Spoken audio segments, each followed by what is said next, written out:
Once upon a time, in a kingdom far, far away, in the days of fairies, there lived a king and queen. They were very rich and had many beautiful things, but they were unable to have a child. This filled them with grief, and none of their possessions could bring them any happiness. One day, the queen went for a walk and saw a little fish dying beside a river. She had pity on it and threw it back into the river. Before the little fish swam away, it looked at the queen and said, "You shall have your heart's delight in return for your kindness you've shown me." Soon the wife became pregnant and gave birth to a little girl. The girl was beautiful and gave her parents great joy. The king decided to throw a great feast in honor of his little baby, and the queen decided to invite the fairies they knew.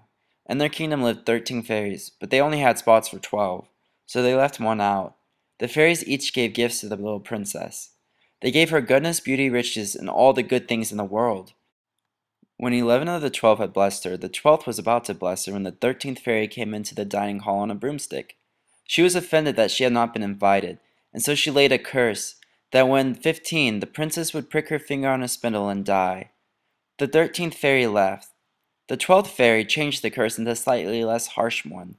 Instead of death, the princess would merrily fall asleep for 100 years. The king and queen had all the spindles in their kingdom burned. The princess grew up and was loved by everyone that saw her.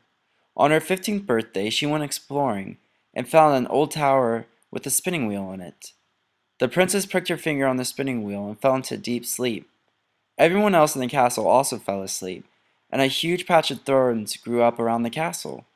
Many daring young princes tried to save her, but they all would be killed by the enchanted thorns. After many people died, people stopped trying to save her.